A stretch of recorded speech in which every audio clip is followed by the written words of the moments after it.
Uma boa noite a todos.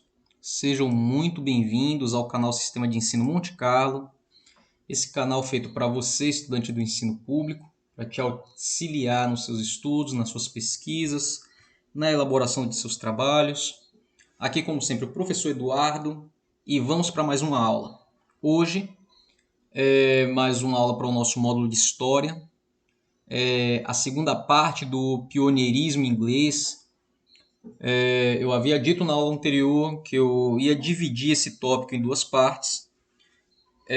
Estamos vendo um momento em que a Inglaterra está às vésperas da industrialização e mostrei o motivo pelos quais deram à Inglaterra a possibilidade de ser a pioneira na industrialização, a Revolução Industrial, que trata-se da revolução do modo de produção manufatural, artesanal.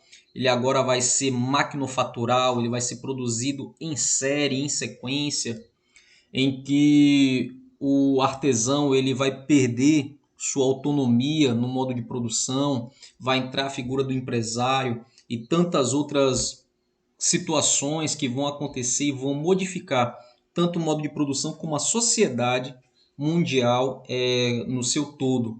E tudo isso vai começar pela Inglaterra, tá ok? Então vamos lá, o pioneirismo inglês, segunda parte.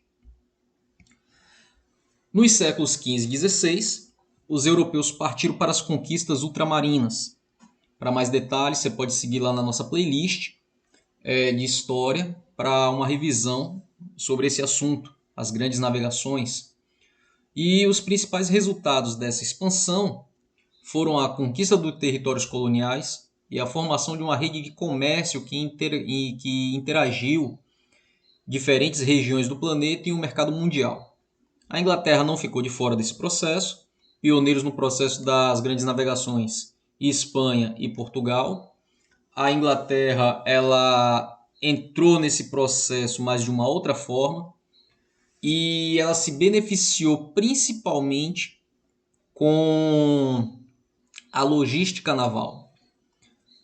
No reino da Elizabeth I, os ingleses conquistaram valiosas colônias ultramarinas também, e de suas possessões na América e na África, eles obtinham, respectivamente, algodão e azeite. Esses continentes, tanto o americano como o africano, onde a Inglaterra também teve representação colonial, eram também os principais consumidores dos produtos que a Inglaterra produzia, principalmente o tecido. As embarcações inglesas, elas intermediavam parte do tráfico de escravos, que ligava o continente africano à América, gerando lucro significativo para o comércio britânico. Então, dois pontos aqui já nesse slide. A Inglaterra, ela também vai adquirir colônias e ela vai participar ativamente da logística. A economia inglesa também foi impulsionada pelos atos de navegação. Ó, mais um tópico aí mostrando a força de logística que a Inglaterra ela vai empreender nesse processo. E esses atos de navegações eram aprovados no governo republicano de Oliver Cromwell. E com essa lei ficou estabelecido que as mercadorias negociadas com a Inglaterra só poderiam ser transportadas em navios ingleses ou de seus países produtores. Essa medida vai fortalecer a marinha mercante do país, no caso a Inglaterra, e ajudou a fazer dela uma potência naval no mundo. Além disso, a burguesia, após a Revolução Gloriosa, que isso aconteceu em 1688, e esse momento histórico colocou no trono o holandês protestante Guilherme de Orange, ampliou sua influência política, transformando seus interesses nos principais objetivos do governo inglês. Que objetivos eram esses? A busca de lucro e o estímulo ao desenvolvimento econômico. E todas essas mudanças contribuíram para que a Inglaterra conquistasse, o comércio mundial e assim impulsionasse a mecanização partindo da produção têxtil. E, sem dúvida, nesse processo, a figura mais emblemática, ele partiu da dinastia Tudor e que foi Henrique VIII. Ele ficou conhecido por romper com a Igreja Católica e fundar a Igreja Anglicana, só que isso é só o ponto de partida, porque essa decisão contribuiu para o pioneirismo inglês na chamada Revolução Industrial. A Revolução Industrial ela vai começar já no governo de Henrique VIII. Após se tornar chefe supremo da Igreja Anglicana da Inglaterra, em 1534, ele confiscou as terras e os bens da Igreja Católica. Essa medida elevou em grande parte a propriedade fundiária da coroa britânica.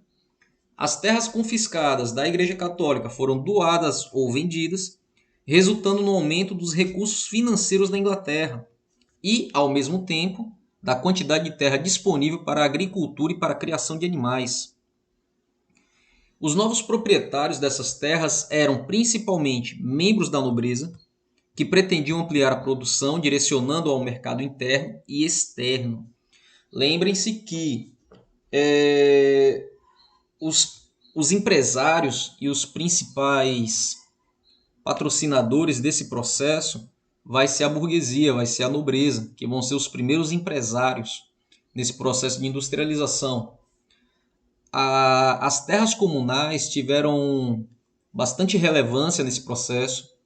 Essas terras comuns, como eram conhecidas, eram campos abertos onde se misturavam áreas de diversas propriedades e de donos arrendatários. Cada um tinha diverso lote descontínuo.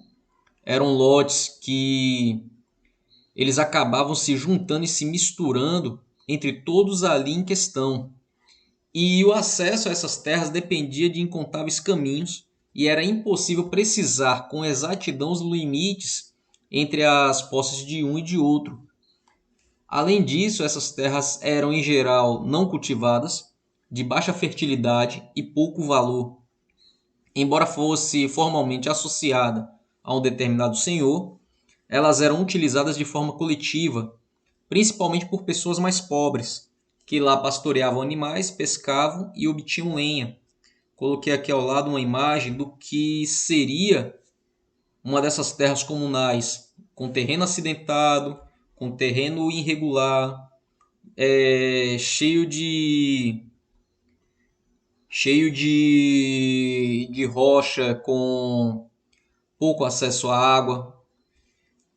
Então, de modo geral, eram terras improdutivas, de difícil acesso e que ninguém sabia onde a propriedade de um começava ou a do outro terminava.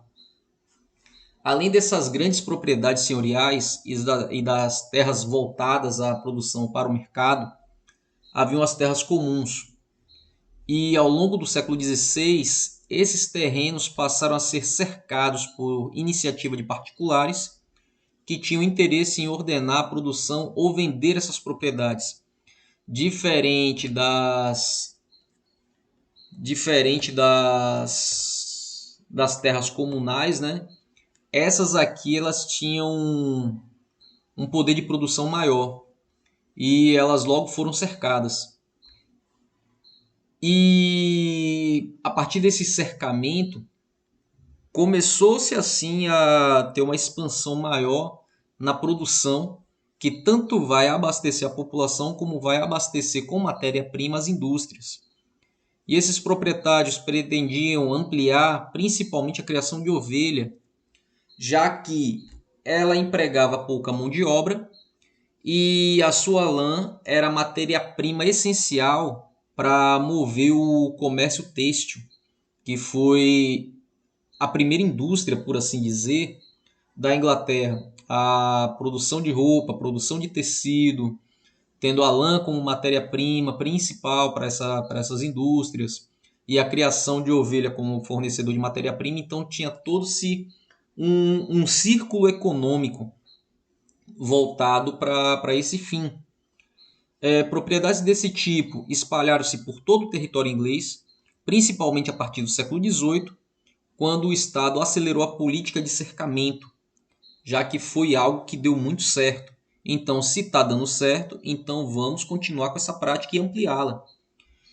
E os cercamentos provocaram, em contrapartida, a expulsão dos camponeses de suas terras, porque já que empregava pouca mão de obra na criação de ovelha, então todo aquele contingente ele foi expulso dessas terras, que agora eram propriedades particulares, não eram mais terras comuns, e muitos ficaram desempregados e carentes de moradia e alimentação.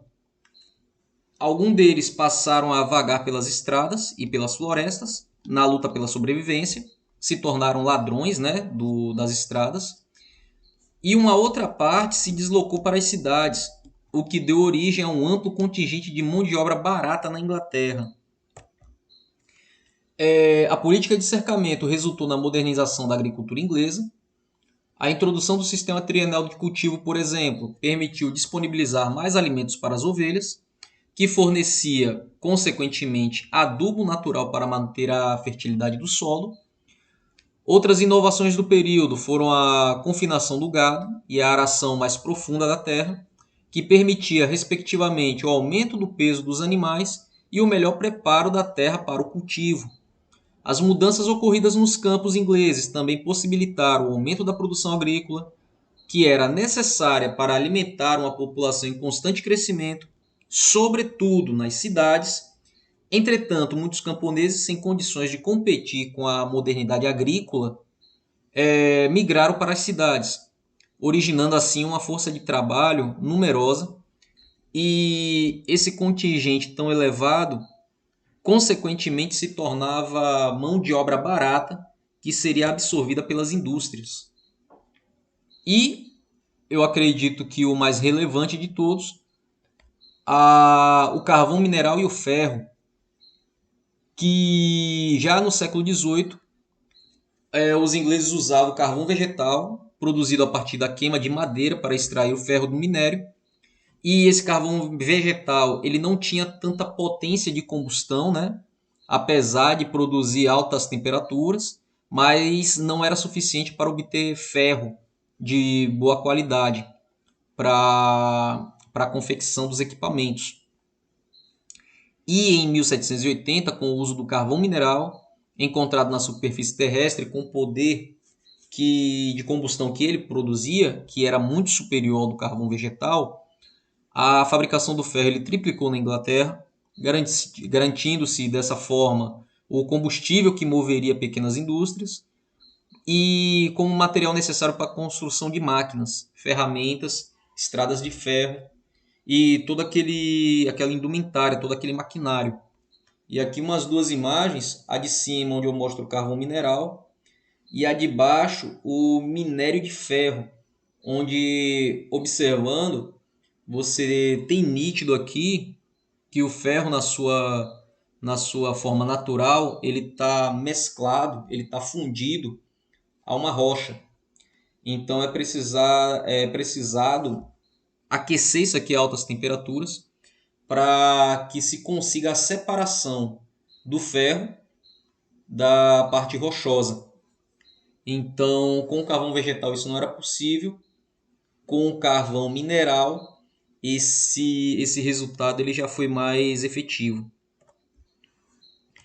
Então, turma, essa aula finaliza esse tópico, né, do pioneirismo inglês e de como a Inglaterra se tornou possível, né, de iniciar a industrialização ou o porquê disso. Suas dúvidas você pode deixar aí nos comentários, eu me proponho a te ajudar. Não esquece de deixar o seu like, caso você ainda não seja inscrito do canal, torne-se inscrito. Fiquem todos bem e até uma próxima.